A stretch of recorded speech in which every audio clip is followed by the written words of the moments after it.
আমরা আগ্রা থেকে আজকে যতটা পারবো যাব। এখন আগে থেকে ডিক্লেয়ার করব না কতটা যেতে পারি। Good morning from Agra. আগ্রাতে আমরা আগে যে হোটেলে ছিলাম সেই হোটেলেই ছিলাম। এর আগের এপিসোডে আপনারা দেখেছেন আগ্রাতে যখন ছিলাম, তো হোটেল প্রশান্ত প্যালেস ওইখানেই ছিলাম। চলুন বেরিয়ে গেলাম, চলুন যেতে যেতে আরও গল্প করব। আমরা আগ্রা লখনৌ এক্সপ্রেসওয়ে ধরলাম আগ্রা থেকে। এই এক্সপ্রেসওয়েটা আমাদের যতটা আছে ততটা তো যাব, ওখান থেকে আবার আমরা পূর্বাঞ্চল ধরব। এটাই ইচ্ছা আছে, দেখা যাক কতটা কি করে উঠতে পারি। দুটো এক্সপ্রেসওয়ে আজকে যাব আমরা। আপনারা ভিডিওটা দেখতে থাকুন, দুটো রাস্তার পুরো ডেসক্রিপশন দিতে দিতেই যাব। চলুন। এই যে এখানে দেখুন ফিরোজাবাদ 40 কিলোমিটার, কানৌজ 199, লখনৌ 317। আমরা লখনৌ পার করে বেরিয়ে যাব। তো চলুন, আমরা এখান থেকে বাইকে টোল দিয়ে বেরিয়ে পড়লাম। এই রাস্তাটা 303 কিলোমিটারের রাস্তা। ওই যেখান থেকে বাইকে টোল দিলাম ওইখান থেকে মানে লাস্ট টোল বুথ 303 কিলোমিটার। আর আমাদের নিল হচ্ছে 330 টাকা। তো চলুন এগিয়ে যেতে থাকি। কিছু খাওয়া হয়নি, ব্রেকফাস্ট করা হয়নি। তো যেখানে দাঁড়াবো একেবারে দুপুরের খাবার আর ব্রেকফাস্টটা একসঙ্গেই করতে হবে। তো কি করব, চলুন। এখন দারুণ রাস্তা পেয়েছি, একটু টেনে চালাতে থাকি। এখানে 100-তে স্পিড লিমিট। তো আমি 80-85, তার বেশি তুলছি না, কারণ গাড়িটা অনেকটা যেতে হবে। তো গাড়িটাকেও তো বাঁচিয়ে চালাতে হবে, ওর কিছু হয়ে গেলে আমি ফেঁসে যাব। তো সেই ক্ষেত্রে আমি একটু ধীরে সুস্থেই চালাচ্ছি। 80-85-র বেশি তুলছি না, উঠে যায় অনেক, গাড়িটা খারাপ নয়। আর একটা কথা হচ্ছে 90-এর পর থেকে একটু হালকা ভাইব্রেশন আসে, কিন্তু 90 অবধি একদম স্মুথ চলে, কোনো ভাইব্রেশন নেই, কিচ্ছু নেই, ভালো চলে। তো চলুন এগিয়ে যেতে থাকি। আগ্রা থেকে বেরোনোর পর এই পূর্বাঞ্চল বলছি, সরি, আগ্রা লখনৌ এক্সপ্রেসওয়েতে এই ব্রিজটা পেলাম। ব্রিজটা ভারী সুন্দর দেখতে, তাই আপনাদের সঙ্গে একটু শেয়ার করলাম। তো এখনো পর্যন্ত এই এক্সপ্রেসওয়ের উপরে আমি ওই 75 কিলোমিটার মতো চালিয়েছি। 303 কিলোমিটার রাস্তা, 1 ঘন্টায় চালালাম 75 কিলোমিটার। ওই অ্যাভারেজ 80-85 চালিয়েছি, চালিয়ে 75 কিলোমিটার কভারেজ পেলাম। চলুন এগিয়ে যেতে থাকি।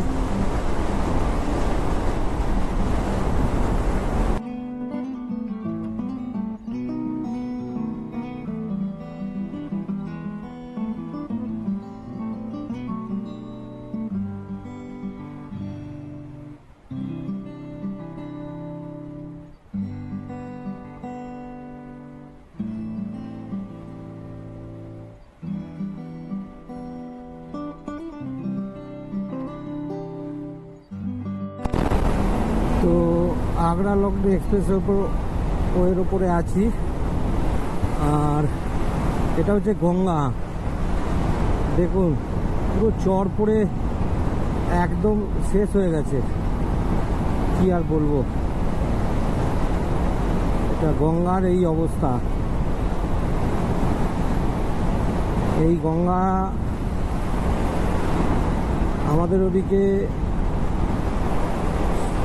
একদম জলে টইটুম্বুর থাকে। দেখুন গঙ্গা দেখাচ্ছি, এই দেখুন গঙ্গা এদিকে কি অবস্থা দেখুন গঙ্গার। এটা গঙ্গা নদী, মানে আমাদের পবিত্র গঙ্গা। চলুন কি আর করা যাবে। অনেকে হয়তো ভাবছেন রাস্তাটা এরকম হয়ে গেল কেন হঠাৎ। এর পেছনে কারণ হচ্ছে যুদ্ধকালীন পরিস্থিতিতে এই রাস্তাটা রানওয়ে হিসেবে ব্যবহার করার জন্য এই জায়গাটাকে করে রাখা হয়েছে। এই যে মাঝখানের এই ডিভাইডারগুলো সরিয়ে দিলে তো পুরোটাই এটা একটা রানওয়ে। এইখান থেকে আমাদের যে ফাইটার জেটগুলো সেগুলো এইখান থেকে অবতরণও করতে পারবে, আবার ছেড়ে বেরিয়েও যেতে পারবে। তো সেই কারণে এই জায়গাটাকে কনক্রিট করে দেওয়া আছে রানওয়ের কারণে। তো এটা একটা আপৎকালীন ব্যবস্থা করে রাখা আছে, যদি যুদ্ধ পরিস্থিতি এসে যায় তখন এটাকে। এবং এই রাস্তাটার উপরে কিন্তু অলরেডি পরীক্ষামূলকভাবে আমাদের ইন্ডিয়ান যে এয়ারফোর্সের যেসব জেট ফাইটারগুলো আছে তো সেগুলো কিন্তু নেমেছে এখানে। এই রাস্তায় পরীক্ষামূলকভাবে তাদের অবতরণ করানো পর্যন্ত হয়েছে সাকসেসফুলি। তো তাই জন্য এই রাস্তাটাকে এরাম করে রাখা হয়েছে। তো ঠিক আছে, চলুন। এই যে দাগগুলো, এই যে সাদা সাদা মাঝখানে দাগগুলো, এগুলো যখন প্লেন নামে উপর থেকে, ওই যে প্লেন যে চালায় পাইলট, তার ইন্ডিকেশন, সেই ইন্ডিকেশনটা দেখে তারপরে নিচে নামে। তো যাই হোক, চলুন। একটা ভালো জিনিস ইন্ডিয়া গভর্নমেন্ট করে রেখে দিয়েছে, ভালো। আগ্রা লখনৌ এক্সপ্রেসওয়ে মনে হচ্ছে এখানেই শেষ হয়ে গেল। এই টোলেই আমাকে ওদিককার যে রিসিপ্টটা কেটেছিলাম ওইটা আমাকে দেখাতে হবে। চলুন, দেখিয়ে আমি বেরিয়ে যাব এখান থেকে। বেরিয়ে যাব না, বেরিয়ে এই সাইডেই দাঁড়াবো, কেননা ওই তুহিন পেছনে আছে, ও অনেকটা পিছিয়ে পড়েছে। যাই হোক, সেটা কোনো ব্যাপার না, ও ধীরে সুস্থে চালাচ্ছে। আমি ওকে বলেছি আমি অপেক্ষা করব, তুমি এসো, কোনো অসুবিধা নেই। তো চলুন এদের রিসিপ্টটা দেখিয়ে দিই। আমরা লখনৌ ঢুকে গেছি। আমরা লখনৌতে তো থাকবো না, লখনৌ পার করে বেরিয়ে যাব। এখান থেকে আমরা ইচ্ছা আছে পূর্বাঞ্চল ধরে নেওয়ার, পূর্বাঞ্চল এক্সপ্রেস। দেখা যাক কি হয়। চলুন এগিয়ে যেতে থাকি, আপনারা ভিডিওটা দেখতে থাকুন। আর দয়া করে লাইক কমেন্ট করবেন, যদি ভালো লাগে নিশ্চয়ই কমেন্ট করবেন, আমি উত্তর দেওয়ার চেষ্টা করব। আর যারা সাবস্ক্রাইব করেননি তারা দয়া করে সাবস্ক্রাইব বাটনটা করে দেবেন, সাবস্ক্রাইব করে দেবেন, আর বেল বাটনটা টিপে দেবেন। এই আমার বাঁ দিকে হচ্ছে লখনৌ স্টেশন প্লাস লখনৌ জনবসতিটা এইটা। তো চলুন যেতে থাকি। নবাবের শহর লখনৌ, এখানে সবাই নবাবী স্টাইলে গাড়ি চালাচ্ছে। সাবধান, খুব সাবধান। লখনৌতে মান্যবর কাশিরাম জি কি স্মারক,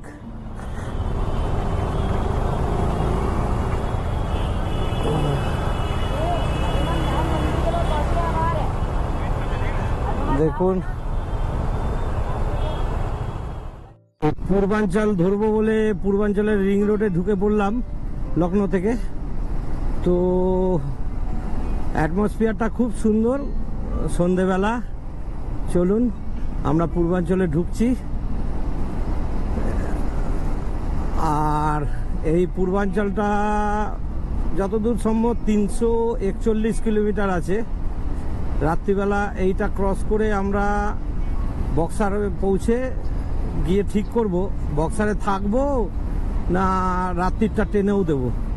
তো চলুন যেতে যেতে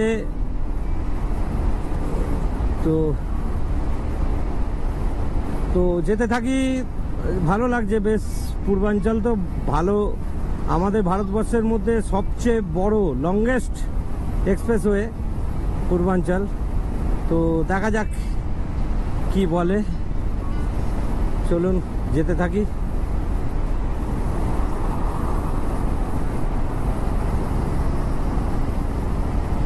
যেতে যেতে আপনাদেরকে, যদি রাতের বেলা খুব একটা ভালো ভিডিও হয় না, তবু এই যে এখানে একটা ভালো বোর্ড লাগানো আছে, লেখা আছে ওয়েলকাম টু পূর্বাঞ্চল এক্সপ্রেসওয়ে। দেখুন, দেখে নিন, এই যে এইখানে লেখা আছে। চলুন যেতে থাকি। আমরা পূর্বাঞ্চল এক্সপ্রেসে টোলটা কাটলাম। এখানে 341 কিলোমিটারের রাস্তা আর 345 টাকা নিল। আর এখানে আর একটা জিনিস আপনাদের বলে দিই, বাড়ি ফেরার পথে প্রথম একটা পেট্রোল পাম্প 10 কিলোমিটারে, তারপরেরটা 150 কিলোমিটারে, তারপরেরটা 190 কিলোমিটারে। 3টে পেট্রোল পাম্প মাত্র পাবেন এই 345 কিলোমিটারের মধ্যে। হ্যাঁ, তারপরেও যদি কোনো পেট্রোল পাম্প থাকে আমি নিশ্চয়ই আপনাদেরকে জানিয়ে দেবো সেটা। চলুন যেতে থাকি। এখন 7:43 বাজে। আমরা পূর্বাঞ্চল এক্সপ্রেসওয়েতে আছি। তো এখান থেকে আমাদের যেখানে ডেস্টিনেশনটা লাস্ট মারা আছে বক্সার, 305 কিলোমিটার দেখাচ্ছে।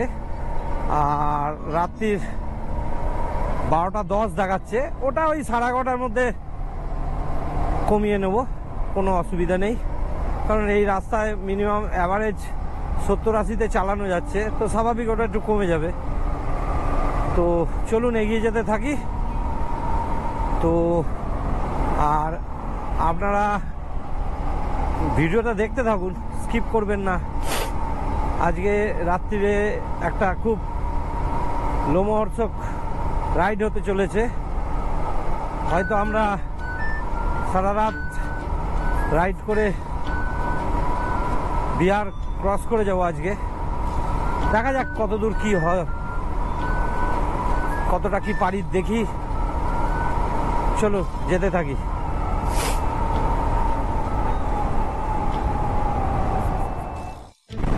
রাত 11টা বাজে। আমি এখনো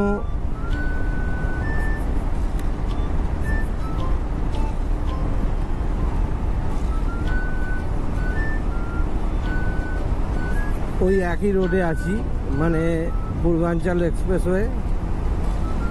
তো দেখাচ্ছে এখনো এই এক্সপ্রেসওয়ে শেষ হতে এখনো 84 কিলোমিটার বাকি,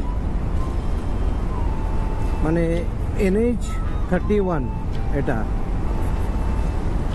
তো চলুন, আমাকে একটু তেলও ভরতে হবে। আর ওই 10-15 কিলোমিটার বাদেই একটা পেট্রোল পাম্প আছে, আমি দেখে নিয়েছি। তো দেখা যাক কি হয়। চলুন। তো এইটা হচ্ছে আমাদের এই যে পূর্বাঞ্চল এক্সপ্রেসের এটাই হচ্ছে এন্ড। এই টোল গেট দিয়ে আমরা বেরোবো। আর এটা দেখাতে হবে, দেখিয়ে বেরিয়ে যাচ্ছি। চলুন যেতে থাকি।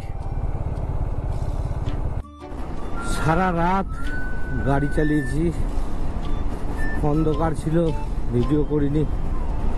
এখন সকাল হচ্ছে, আমরা এখন ঔরঙ্গাবাদ ক্রস করছি। এখান থেকে আর ওই 480 কিলোমিটার মতো দেখাচ্ছে। তো চলুন এগিয়ে যাই, আপনারা ভিডিওটা দেখতে থাকুন। সারা রাত গাড়ি চালিয়ে যাচ্ছি। আমরা আগ্রা থেকে বাড়ি ঢুকছি, মানে কলকাতায় যাচ্ছি। ভাবুন একবার। যাই হোক, অনেকে হয়তো বলবেন রিস্ক নিয়েছি। কোনো রিস্ক নয়, আমার এই নাইট রাইডের এর আগে আমার অভ্যেস আছে। আমি অনেক নাইট রাইড করেছি এর আগে, তো ওটা নিয়ে কোনো প্রবলেম নেই। ধীরে সুস্থে যাই। রাত্রে রেস্ট নিতে নিতে বারে বারে চা খেয়ে খেয়ে এসছি। আর মেনলি ওই বিহারের ভেতরে একটা ভেতরের রাস্তায় ঢুকিয়েছিল, ওই মোটামুটি 70-75 কিলোমিটার মতো। সে রাস্তা কি পুরো রাতের ঘুম কেড়ে নিয়েছে। জঘন্য একটা রাস্তা দিয়ে নিয়ে এসছে। এক পক্ষে ভালোই হয়েছে, ঘুমোতে দেয়নি।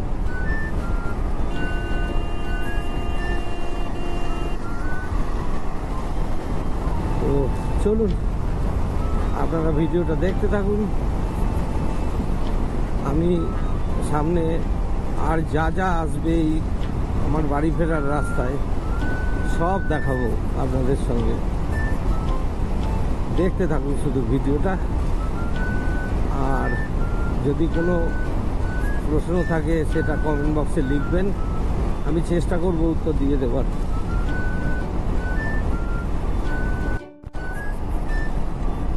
আবার আপনাদেরকে দেখাবো বলে একটা বিষয় নিয়ে এলাম। সেটা হচ্ছে আমি এখন যে জায়গাটা দিয়ে পাস করছি, মানে যাচ্ছি, এটা হচ্ছে হাজারিবাগের জঙ্গল। আপনারা বাংলা সাহিত্যের বহু জায়গায় এই জঙ্গলের উল্লেখ পাবেন। তো ব্যাপারটা হচ্ছে এই জঙ্গলটা ডেন্স ফরেস্ট ছিল একটা সময়, কিন্তু এই যারা কাঠফাট চোরাই কাঠ ব্যবসায়ী, এদের জন্য এই জঙ্গলটা একটা সময় পুরো একদম নিশ্চিহ্ন হয়ে গেছিল। প্লাস সেই মুহূর্তে তখন এটা বিহারের আন্ডারে ছিল, এখন তো ঝাড়খণ্ডের আন্ডারে আছে। তো স্বাভাবিক, বুঝতেই তো পারছেন, বিহার তখন রামরাজ্য ছিল, যে যা পেরেছে গাছ কেটে নিয়ে চলে গেছে, গিয়ে বেঁচে দিয়েছে। তো সরকার এখন সেটা স্ট্রিক্টলি দমন করেছে। তো যাই হোক, আপনাদের কেমন লাগছে জঙ্গলটা একটু বলবেন। যদিও আমি জঙ্গলের ভেতরে তো ঢুকতে পারিনি, বাইরে থেকে যতটা পারছি দেখাচ্ছি। তো কি করে বলি বলুন, ঢুকি বলুন। আর সত্যি বলতে কি, আমার যাতায়াতের রাস্তায় পড়েছে, তাই আমি আপনাদেরকে দেখালাম। তো চলুন। তবে আমার কিন্তু বেশ ভালো লাগছে এই সকালবেলা এই জঙ্গলটার মধ্যে দিয়ে গাড়ি চালাতে। আর কিছুদিন আগেই যেহেতু বর্ষা গেছে, গ্রিনারিটা বেশ ভালো রকমই আছে। প্রতিটা গাছ সবুজ হয়ে রয়েছে, দেখুন ভালো করে একটু। এবং বেশ কিছু ফুল গাছে ফুলও ফুটেছে, রাস্তার ধারে রয়েছে। আর এদিকে কিছু ছোট ছোট পাহাড় টাহাড় আছে। আর এই পুরো এই দিকের এই দিকটা পুরোটাই পুরো জঙ্গল, এখানে কোনো লোক বসতির ব্যাপার নেই। তো চলুন এগিয়ে যেতে থাকি। আবার সেরাম কিছু পড়লে নিশ্চয়ই আপনাদের জন্য ক্যামেরাটা অন করব এবং আপনাদের সঙ্গে শেয়ার করব। আপনারা ভিডিওটা দেখতে থাকুন। তো এখানে একটু খাওয়া দাওয়া করলাম সকালে, এটা ঠিক ধানবাদের আগে। তো খারাপ নয়, ওই পুরি সবজি খেলাম, মানে লুচি তরকারি আমাদের বাঙালির ভাষায়। আর আশপাশটা দেখুন কিরম কুয়াশা, দেখুন এখন থেকেই কিরম কুয়াশা পড়তে শুরু করেছে। আশপাশগুলো দেখলেই বুঝতে পারবেন, রোদ্দুরের কোনো দেখা নেই, পুরো কুয়াশায় ভরে গেছে চারিদিক। চলুন যেতে থাকি। আজ জ্যাঙ্গো বাড়িতে গিয়ে ঘুমাবে, জুনিয়র জ্যাঙ্গো, সিনিয়র জ্যাঙ্গো ওখানে পড়ে আছে। চলুন যাওয়া যাক। আমরা একটু আখের রস খাবো। এটা আমরা এখন ধানবাদে আছি, ধানবাদের একটু ভিলেজ পোর্শনে আছি। এই আখের রস খাবো, তৈরি হচ্ছে। তো চলুন খেয়ে দিয়ে আবার রওনা দেব। আমরা লাদাখ গেছিলাম বলে ঝাড়খণ্ডের পাহাড়গুলোকে দেখাবো না, সেটা কি হয়? দেখুন এগুলো হচ্ছে ঝাড়খণ্ডের পাহাড়। আমরা ধানবাদ থেকে একটু দূরে রয়েছি, একটু বাদেই ধানবাদ ঢুকে যাব। তো যাই হোক, এই পাহাড়গুলোও ভালো লাগছে। লাদাখের পাহাড়গুলো বড্ড নেড়া, রুক্ষ, এগুলো দারুণ, পুরো গাছে মোড়া, গ্রিনারি দারুণ, খুব সুন্দর পাহাড়। আবার আজকে আবার একটু মেঘ করেছে, আরো সুন্দর লাগছে তার কারণে। এই যে দেখুন চলুন এগিয়ে যাই, আপনারাও ভিডিওটা দেখতে থাকুন।